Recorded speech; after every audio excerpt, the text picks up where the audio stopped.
All of the amount that we ate out in the month of July, it totaled almost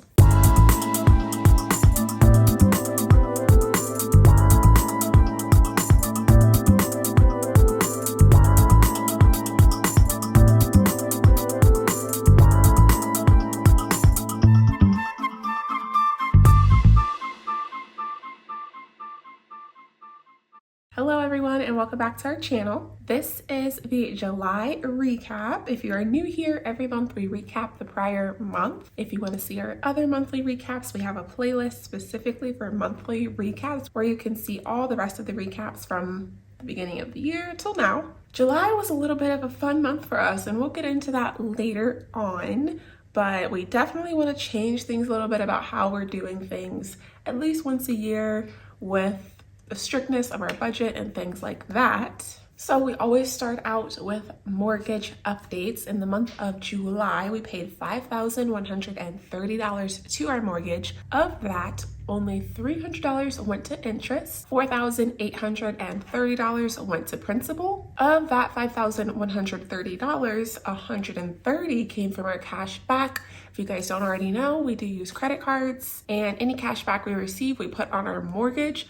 This time we were able to get a lot more cash back than we usually do because we did buy our couch. Cash back always comes in handy when you are buying things that you already plan to purchase. It's a nice little kickback.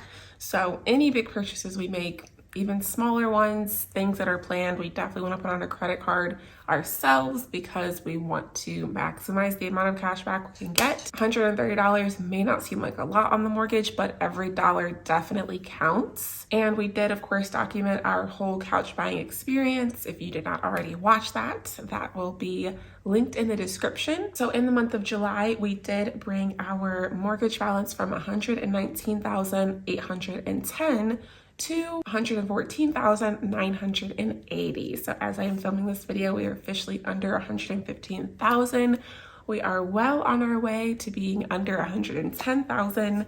Don't think that we're going to be able to get there in the month of August, but we definitely expect to get there in early September. Now, Dennis is picking up a couple of shifts in the month of August. However, those are going to have to go towards some car repairs. And if you saw our splurge day video that we had in early June, you know we have a Mazda CX-9 that we bought in cash a couple of years ago. We love it. It's great. It's huge. It's spacious. It's the biggest vehicle that I've ever had. But we have had a couple of times we've needed to get repairs done on it lately.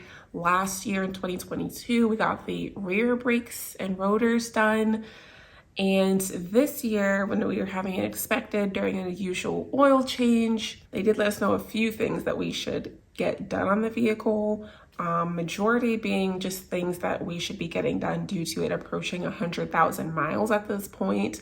We've probably only put on maybe 10,000 miles of that, but right now it is about 95,000 miles. But with approaching that 100,000 mark, there are different things that they suggest, and it's in the owner's manual as well. So definitely something that we want to get done soon. But as you guys know, money is definitely tight with putting so much on a mortgage. But we definitely plan to have those things done hopefully by winter time. Here where we are at in Ohio, winters are brutal. Ice, snow, all of that. So it definitely comes in handy every winter with driving that vehicle. And we plan to do the same thing this year, of course. There was a few things that we needed to get done, like replacing the brake fluid, replacing the rear differential oil, and some drive belts that they said were starting to like crack and things like that. So we wanted to get that done. We usually go to our local place. I decided to just price some of the things out on the dealership website, and it came out to be cheaper when I did that.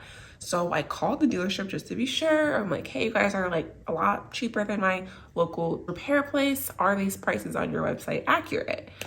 Just to be sure. The person I spoke with said, yes, prices are accurate. Those are the prices that you'd pay if you came in person. I said, okay, well, cool. Can you send me in writing a screenshot of, you know, what you have for it, just so there's no issues when it's time to come?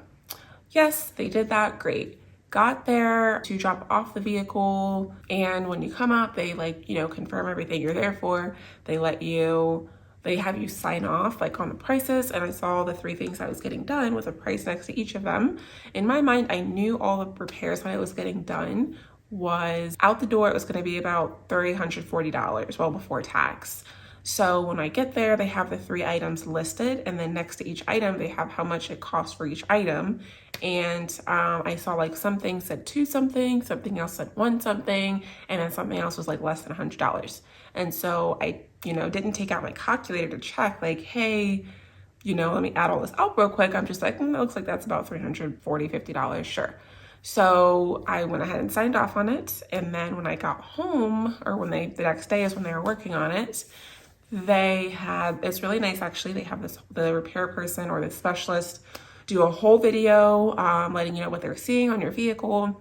And they did let us know there was a couple of things that they wanted to bring to our attention. Morning, thank you for choosing Mazda. I'll be your certified Mazda technician. So real quick, we did do an all-around inspection on the vehicle. Everything does seem to be looking pretty good with all the lights. Wiper blades were a little bit streaky, but not too bad. Engine air filter was doing pretty good. And then your battery tap, overall, it's still a pretty good battery. We did go ahead and take care of the brake flush today, along with replacing the belt and rear diff service. There's a couple things I do want to go ahead and go over with you, starting with here at the front brakes. The front brakes inside rotors are heavily grooved, more like a record player, so we do want to go ahead and put those in for replacement. Now this may be causing damage to the inside pad, but unfortunately with not having the wheels off or breaking the calipers down, we won't know for sure. Coming to the back of the vehicle, I do want to go ahead and show you the front diff bushings here. As you can see, if you look right there at the very top as I flex this up, you can actually see that it's torn and separated. Maybe causing the rear diff to shake when driving. Other than that, everything else does seem to be looking pretty good. A little bit of breakage here on the rear exhaust, but nothing too bad. So with that being said, that is everything that I have for you. If you have any questions, comments, concerns, please get a hold of your advisor. They'd be happy to help with things you have. Thank you for choosing Mazda. At the end of that, it told us how much it would be to get these things replaced that they were suggesting. And then also it showed the price for the items that I was already getting done. And the price of the items that I was already getting done, it said like after everything, tax and everything, it was going to be like $518. And I'm like, that's not right. Surely the tax isn't that much money. So I reached out about that, and they're like, well, I did go over pricing with you when you came in. And I'm like, well, yeah, but it only has it like each service. It wasn't like all together. And I just knew that the price was supposed to be like $350. And I let them know like, hey, I have a whole screenshot from this person. I don't know who I need to send this to, but I'm definitely maybe a Karen in that sense, because if you're not giving me the answers I want, let me speak to your manager, like, period. Because there's no way that I have something in writing and you're telling me, oh, well, these are what we charge for these services. So after I said I need to speak to your manager, because if you're not going to honor the prices I have in writing, we have an issue. Then they say, oh yeah, the person who you spoke to was a manager. Spoke with them again. We're good to charge you for the services that you have in writing. Just send it to me so I know how much it is to fix it. And I'm just like, well, I love you guys have this video and I love this service. When I come in, they're calling me miss and all this stuff. But if you guys don't have the right prices online, how can I be confident with scheduling with you guys again? Like, when are you guys gonna get these prices corrected? Oh yeah, I sent it to our web people. Hopefully they should be having it within the next week.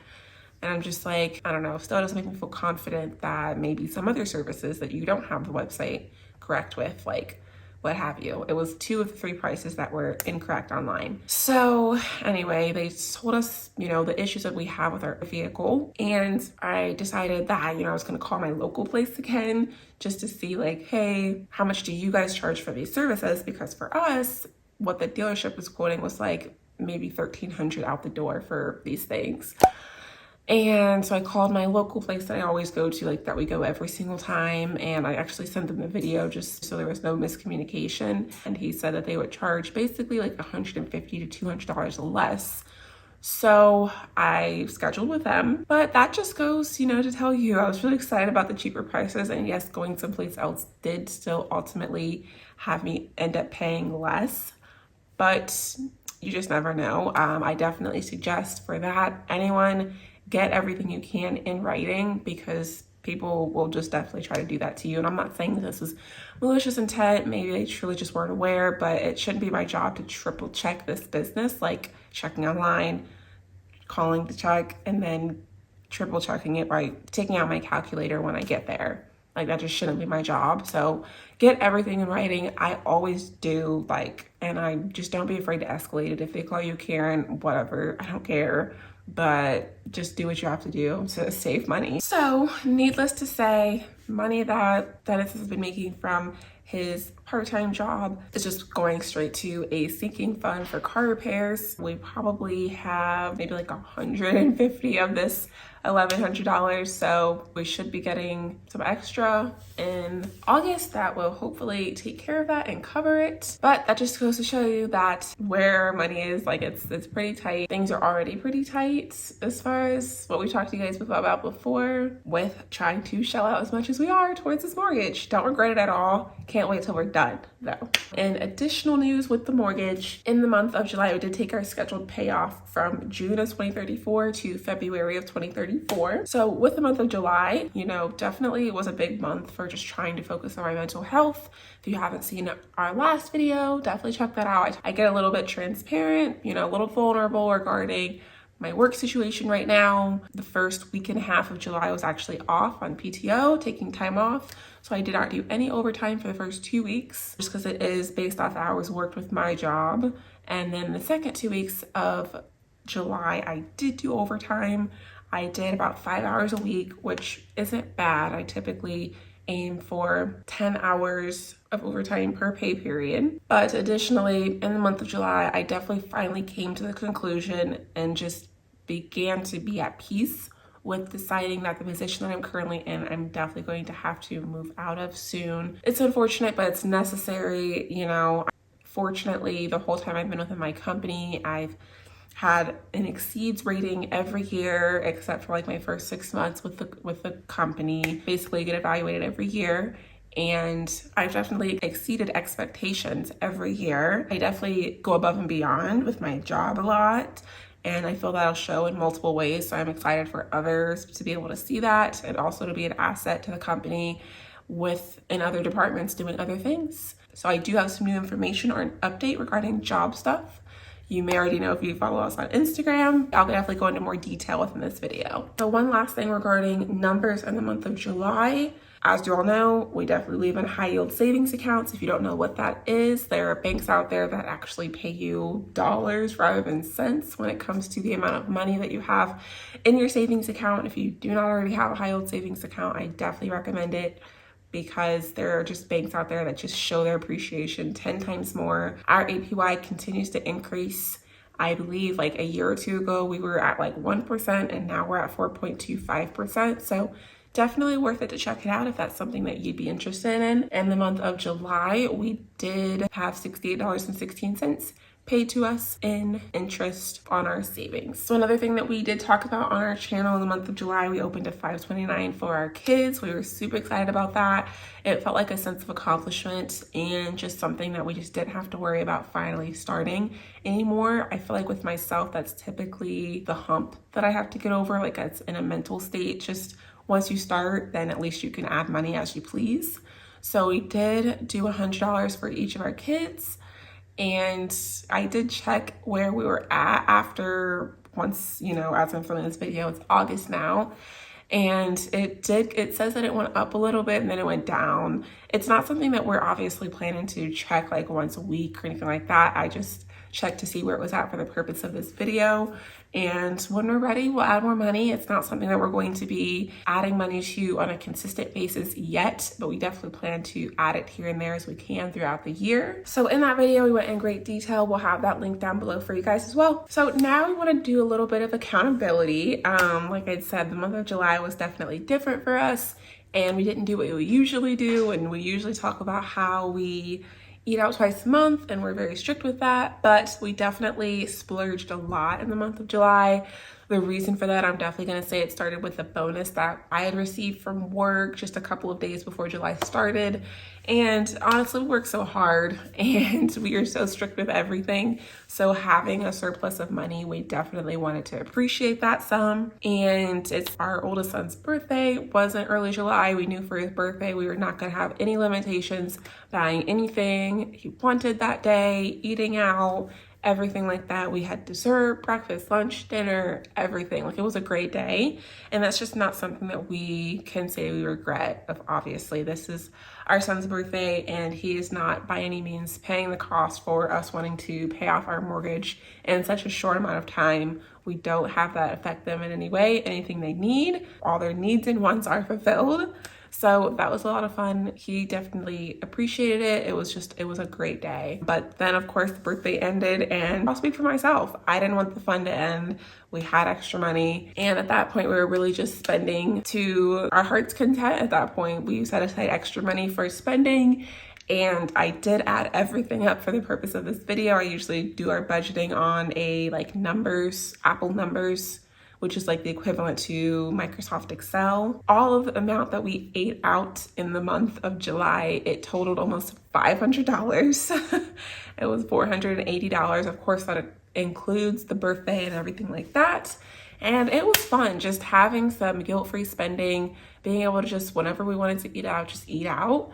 And I'm not saying it was the best thing to do as far as health is concerned. We enjoyed it. We enjoyed buying what we wanted to buy, eating what we wanted to eat. And it was, honestly, I'm happy about the decision. And we decided that, hey, let's do this every July. Let's just start doing that. Now that we are officially in August, of course, money is going to be back to being tighter. We are back to having to reach these goals that we have with the income that we do have, which is a lot less than the bonus that we had received. But we decided moving forward every July, we were just going to splurge and have a good time. I mean, we only have 2 more Julys left until we plan for this house to be paid off. So I definitely think that it's something that we can plan to do to treat ourselves just as a gift. Hey, you're halfway through the year and you're that much closer to being completely debt-free. So the last thing that I talked about pretty much right before the month of July ended was my job situation. I definitely want to say I appreciate everyone who commented such nice things, just words of encouragement. Definitely appreciated that, because I definitely didn't know how the video would be received, but that's honestly me. I'm very in tune with my emotions. Definitely feel like I'm starting to change my viewpoint about just work-life balance as I'm getting older and things like that. I've always been the one to just work as much as I can to make as much money as I can for whatever goals I have at that time. But I do feel that I'm starting to value spending time outside of work even more, which is great. On top of that, just knowing when enough is enough and not being happy and being ready to step away. I did shadow in a different position. It was interesting. And I learned a lot about the position. I learned that this position is salary, whereas I'm currently hourly. And I know the stigma around salary is that you end up working way more than the 40 hours. The person I was shadowing was very transparent about how things are for them and what to expect and things like that.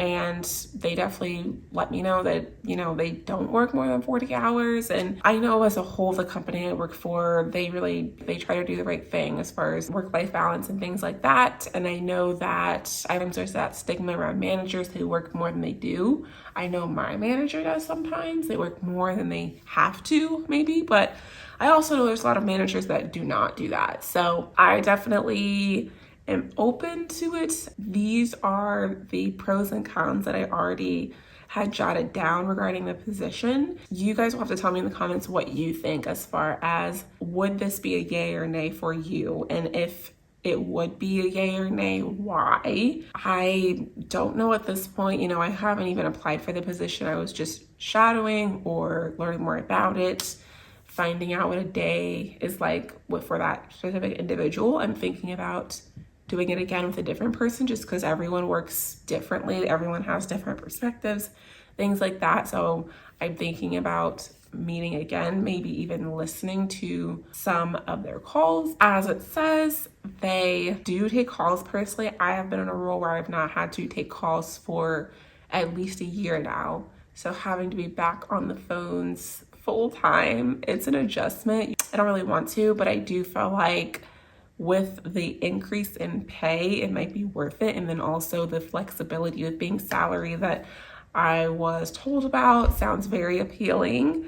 So let me know what you guys think. Like I said, I haven't even applied for the position, but I did get advised by a manager that there may be a position opening soon So I'm thinking about applying. We will see. I do feel like with the amount of extra work it is compared to the work that I feel like I do now, I also don't know if I just felt like this because it's so new for me and maybe it wouldn't feel like a bunch of work if I was used to it. The amount I make now is the minimum for this pay range that you would get with this job. So obviously it'd be an increase in pay. I just want to make sure that with it being salary, you don't get paid overtime. So I would want to make sure that the amount that I'm getting paid would be at least the amount of money that I'm getting paid now with overtime. That's something that's important to me. So especially with different position, more risk involved, you're dealing with customer complaints. So we'll see. There's not a whole lot for me to choose from as far as like other places and